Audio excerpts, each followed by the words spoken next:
What are the key functions of a manager? This question may seem simple, but the answer is quite complex. It boils down to four main activities that managers engage in as they strive to achieve their organizational goals: planning, organizing, leading, and controlling. Planning is the act of setting goals and developing strategies to reach those objectives. It's a process of deciding what needs to be done, when it should be done, and how to go about it. Imagine a chess player meticulously planning their next move, considering all possible outcomes. That's what managers do in the realm of business. The second function, organizing, involves the allocation and coordination of resources. This could be people, money, or technology. Organizing is like arranging the pieces on a chessboard. The manager needs to ensure all the pieces are in the right place, ready for the game to proceed. Leading, the third function, is where the manager inspires and motivates team members to work towards the organization's goals.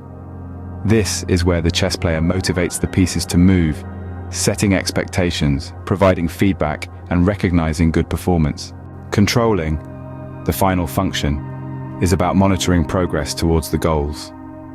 It involves setting performance targets and making necessary adjustments to improve outcomes.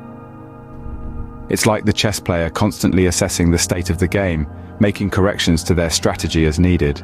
Now let's shift gears and talk about leadership styles. Leadership is the ability to inspire and motivate others towards a common goal. There are several leadership styles, each with its strengths and weaknesses. Autocratic leadership is like a general commanding their troops. The leader makes all decisions and expects unquestioning compliance. This style is often used in crisis situations where swift decision-making is crucial. Democratic leadership, on the other hand, is akin to a team captain.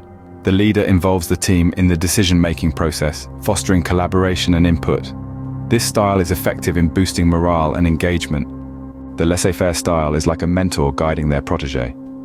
The leader provides a high level of autonomy, allowing the team to make their own decisions. This approach empowers team members, fostering creativity. Transformational leadership is like a charismatic coach. The leader inspires the team to achieve their full potential, creating an energized work environment. Finally, there's the servant leadership style, which is like a caring parent. The leader prioritizes the needs of the team, putting their interests first. This style is effective in building trust and fostering a collaborative culture. In conclusion, management functions and leadership styles are cornerstones of successful organizations. Managers plan, organize, lead, and control to achieve goals, while leaders inspire and motivate their teams through their leadership style. Remember, the best managers are also great leaders, and the most effective leadership style depends on the team and the goal at hand.